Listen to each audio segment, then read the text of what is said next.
I make games, a lot of games. I've been in this industry for almost 5 years. I worked on various titles. My major interest actually is in like kids games for younger target. So I worked at Webkins and I used to work at Gameloft. So right now my company, Woozor, it's a twin social network game.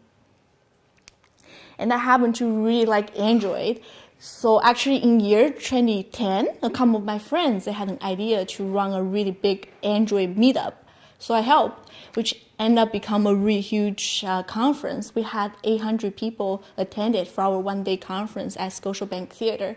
So if you happen to be really interested in latest technology, we will welcome you to our conference. It's usually happen at the end of October at Scotiabank Theater. Well, what made me here today. I happened to got access to Google Glass in early February last year at this time. It has been quite a while. I always try to make games. It's what I do for making a living and also have fun. So I'm pretty much thinking about how to make games like 24/7. It's like my full-time thing. And yeah, we'll do a demo.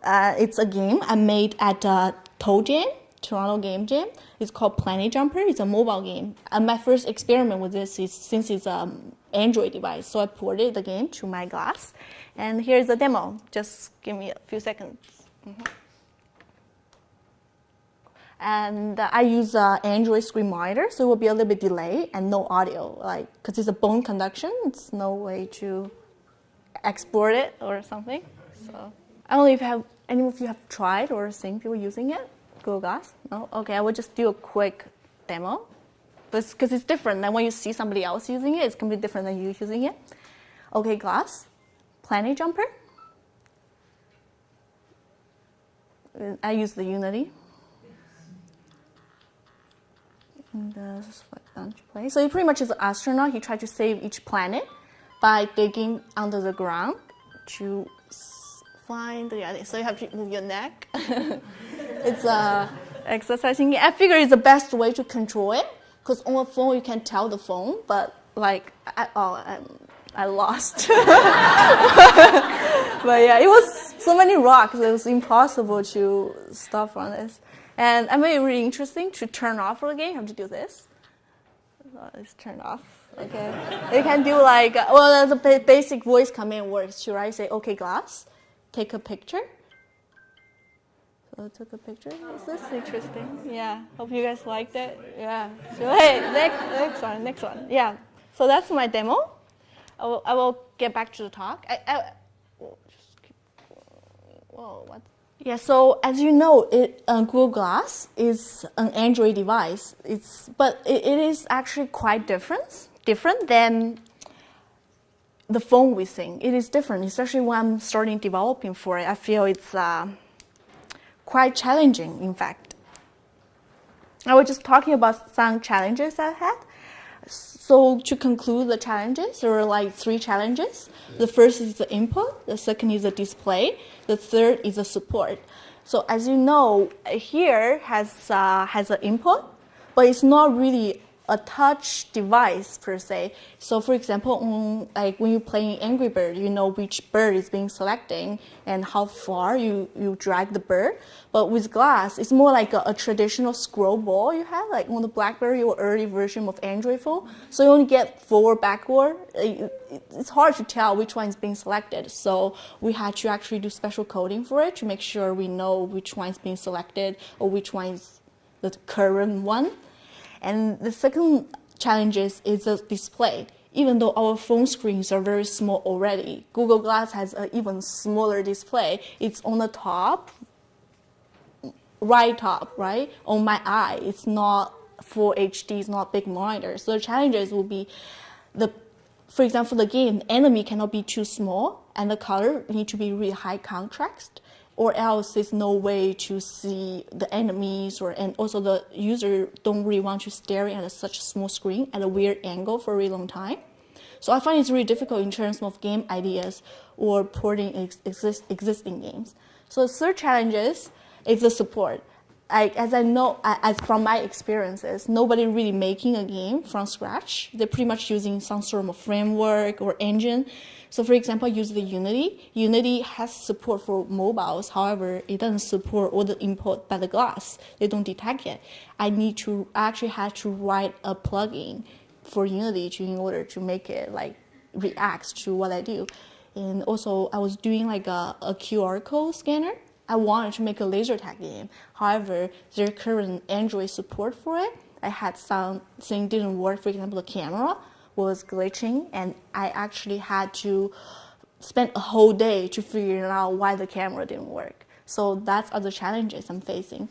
However, the good news is there are more and more people open source their Google Glass project, and they're sharing their experiences. So it has been, the development experience has been gone like way better, and I really can't wait for the public releasing day for this device. Cool, that's my presentation. And if you are interested in connecting with me, you can find me on Twitter. It's at Macy Kuang, and also Google+. Yep, thank you. Mm-hmm.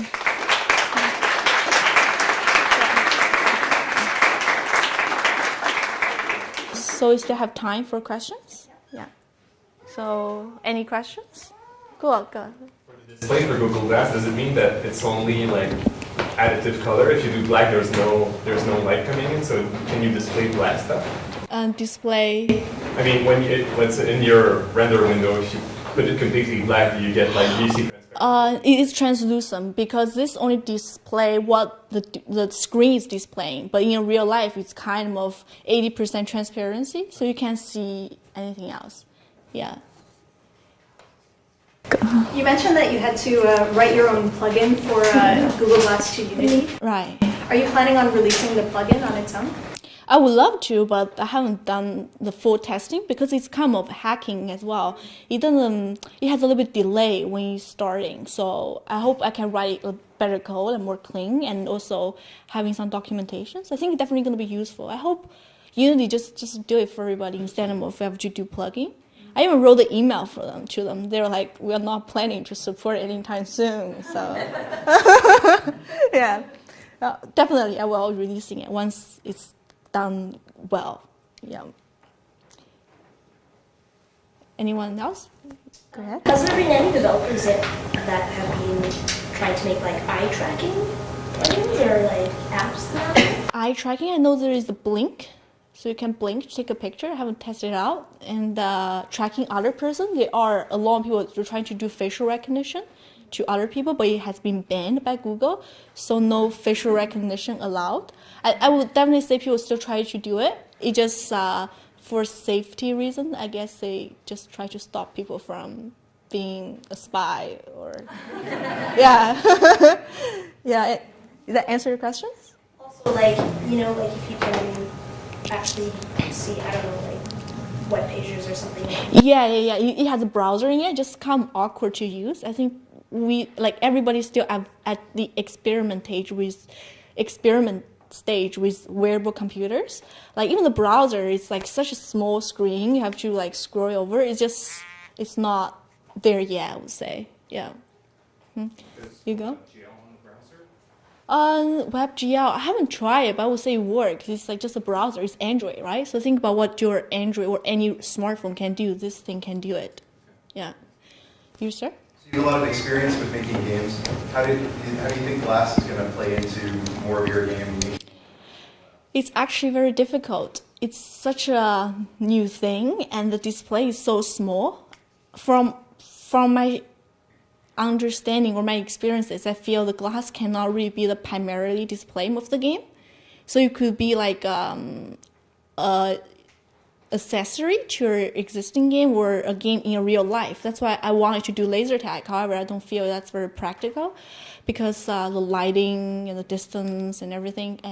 But I do see this can play a really good role into real life games. Like when you play cards, maybe it tracks the numbers or something cool, I guess.